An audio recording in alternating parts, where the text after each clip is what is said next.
নবীনগরে ১৪ কোটি টাকা ব্যয়ে নির্মিত ব্রিজের অ্যাপ্রোচ ভেঙে ৫ তলা ভবন নির্মাণ।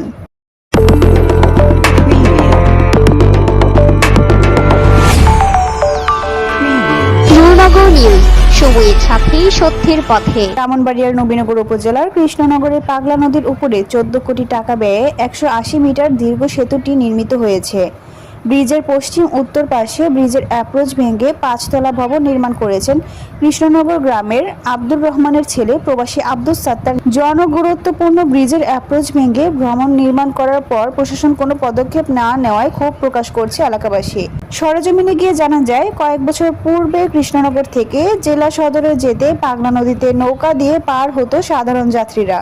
দীর্ঘ প্রতীক্ষার পর এই পাগলা নদীর উপরে ব্রিজ নির্মাণ করা হয়েছে। এখন অতি সহজেই জেলা সদরে গাড়ি দিয়ে অল্প সময়ে যাতায়াত করতে পারে।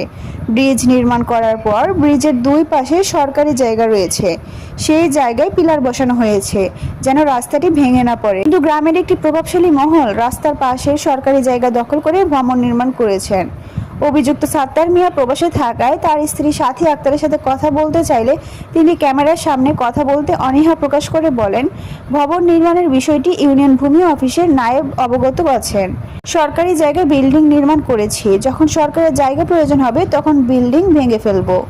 এ বিষয়ে নির্বাহী প্রকৌশলী এলজিডি ব্রাহ্মণবাড়িয়া মোহাম্মদ এমদাদুল হক জানান, এ বিষয়ে আমি অবগত নই, যেহেতু বিষয়টি সাংবাদিকদের মাধ্যমে প্রথম উপস্থাপিত হয়েছে। আমরা জেনে প্রয়োজনীয় ব্যবস্থা গ্রহণ করব। যদি চলাচলে কোনো ব্যাঘাত সৃষ্টি করে আমরা এটা বিহিত করার সুযোগ রয়েছে।